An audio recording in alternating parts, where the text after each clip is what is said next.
Hello everyone. So I recently did a video on the Bad Boy Mowers Women's Battle for Atlantis Championship game. It was South Carolina versus UConn. And now there was another game that came on at 2:30.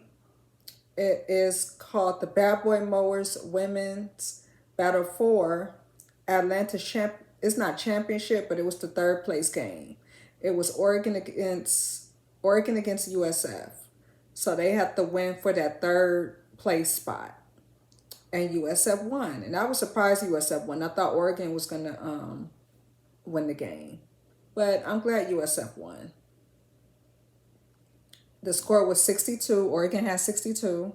USF had 71. So I'm gonna start with USF. I was just so amazed with USF. I enjoyed watching this player, Minjiadu. She is one hell of a good player. She was the player of the game. Actually, I'm not saying she's the player of the game. To me, she's the player of the game. And they also said it when the game was over on television, that she's the player of the game.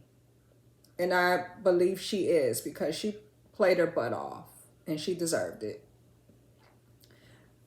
I also want to talk about another player named Harvey. She's one of the star players of the team. I think she scored three three-point shots. I was impressed with her ball handling skills and the way she played as well. Who else I want to talk about? USF, they had good defense. I also want to talk about this player named Elisa Penzon. Now, she reminded me of a player in the WNBA. Last name is Vandersloot. She plays for the Chicago Sky. Their team recently won the championship, WNBA championship. She reminded me of Vandersloot the way she played, because Elisa is a great point guard. She was scoring like, I don't know how many three-point shots, but she was just scoring three-point shots left and right. She's not afraid to open up herself and shoot. She's good at running and pushing in transition with the ball. She reminds me so much of Vandersloot from Chicago Sky, because she's one hell of a good point guard. I see potential in Lisa Penzon. So Oregon. I want to talk about Oregon. Oregon had, to me, just one good player that blew me away. Her name was Hurst. She did about two three-point shots. She was the main one. I would say one of the main ones that got her team up in the lead. She was knocking down good shots. The team Oregon. Let me get myself together. Okay, Oregon offensive end was kind of weak. There were a few turnovers. They need to work on their offensive end. That's one of the things they need to work on. During their offensive end, it just seemed like they didn't have no strategy, no game plan to get the ball in the net. It just seemed like, they were just passing the ball to each other. There wasn't a plan to get the ball in the hoop. It just seemed like basic basketball. No tricks, no strategy.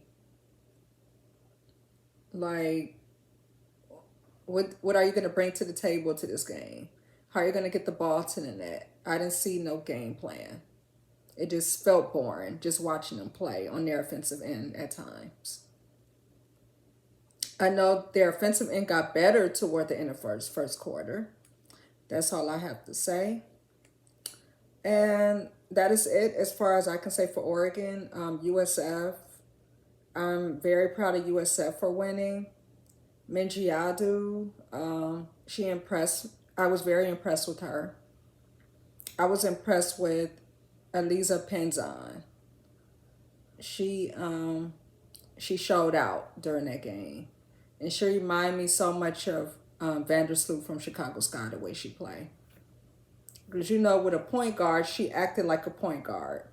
When I seen her with the ball, I didn't hear what she was saying on the court. It just seemed like she was talking to her team Like she had a game plan coming. And that's what I like to see with point guards. You talk to your team. You don't tell them, oh, I'm going to pass you the ball, but you get them together as a point guard.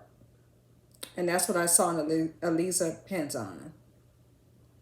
So that is the end, right? This is the end right here. USF won. Obviously, they came in third place. Congratulations. And I will end it from here. Have a good rest of the day.